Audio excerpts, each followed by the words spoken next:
I really want to inspire people in taking ownership of their health. And part of being a good practitioner lies in transferring this ownership to the patient. So providing them with objective lab test information really helps in this process. The aim of my presentation here is to demonstrate a complex case with several impacted health areas where several laboratory tests are being conducted in order to create a personal treatment plan that encompasses both social aspects as well as dietary changes and nutritional supplements and sleep and exercise. So the case is about a 44-year-old Hispanic woman. She's not taking any medication. Her current concerns are obesity. It's easy to gain weight, but it's difficult for her to lose the weight. She has been informed previously that she has insulin resistance, but she wasn't able to follow any of the suggestions back then. She suffers from fatigue and apathy, and she also has gastritis, where she's been told it's due to stress, but she also has other gastrointestinal symptoms. Her BMI is 29.7, so yes, she is overweight. Her skin is smooth, a little bit of dark circles under her eyes. Here is her timeline. She has a family history of different types of cancer, and her sister has Hashimoto's. So of course I consider if one of the mediators is a sluggish thyroid, possibly Hashimoto's as well.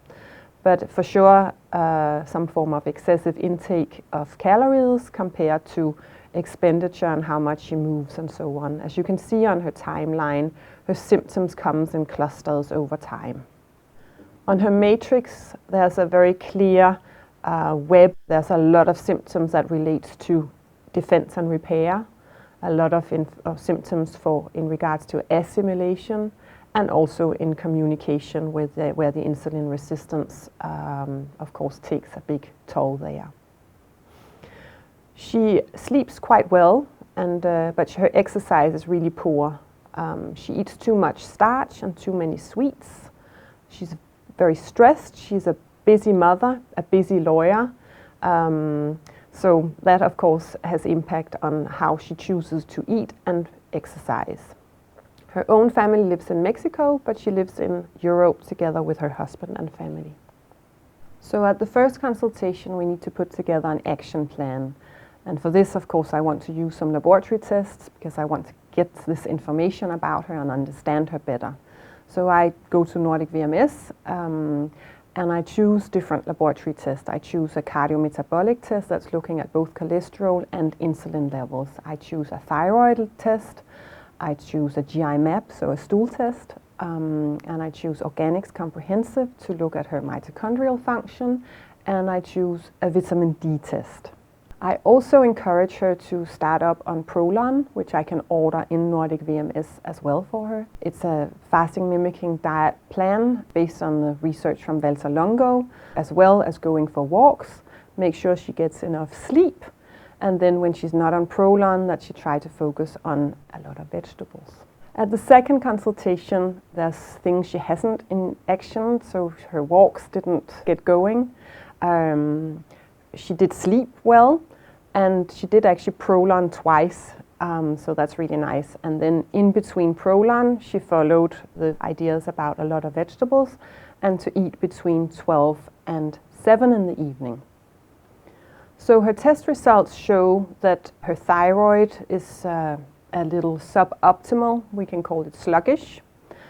It also shows that her insulin level is very high, so she for sure has insulin resistance. Her blood sugar is normal, and then she has high triglycerides and high VLDL, so that kind of matches into that pattern as well. She has low vitamin D, and her stool test shows that she actually has some Clostridia, just slightly elevated. But there's something for the immune system to work with. Her gut flora is in the dysbiotic field. It's up and down and very confused, you can say. So we of course need to address her gut so that we can get a better balance in her gut flora. Her secretory IgA in the stool test also shows that there's a low levels of these, so an immune dysregulation You would expect that to be high when there is a Clostridia, but for some reason her immune response is not optimal, is perhaps something we can conclude from this. Her organics test shows that she has poor energy production. So her mitochondria are simply impacted, possibly from what goes on in the gut, possibly from what happens with her thyroid, and vice versa, of course.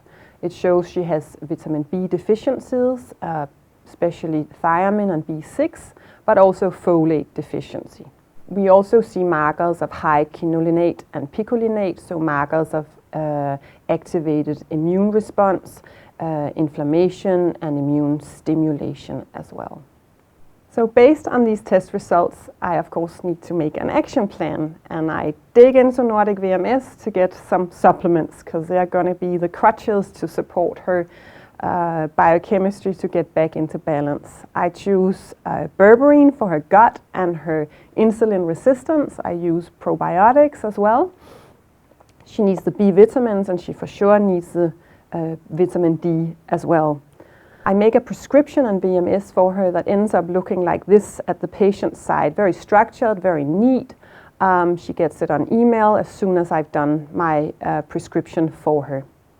On top of the supplements, I still encourage her to go for these walks, and I try and take her focus away from herself, but include the children, so that after dinner they go for a 30-minute walk where they talk about the children's life. She might do spelling or calculations with them, or something that puts focus on them, and she gets her exercise anyway.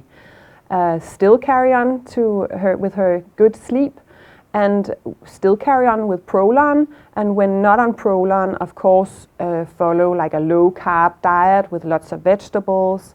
And then on top of that, I want her to drink a cup of tea with 1/4 teaspoon of cinnamon in it every day, really to support her blood sugar also. So to conclude, we have a 44-year-old obese woman. That's an immune response there. She has insulin resistance and dyslipidemia. There's an immune response there. She has gut dysbiosis with Clostridia. There's an immune problem there. She has nutritional deficiencies, especially the D is an immune issue. Her sluggish thyroid, there's an energy problem, and she has impacted energy production also, energy problem. So that's the end of my talk now. Thank you for listening.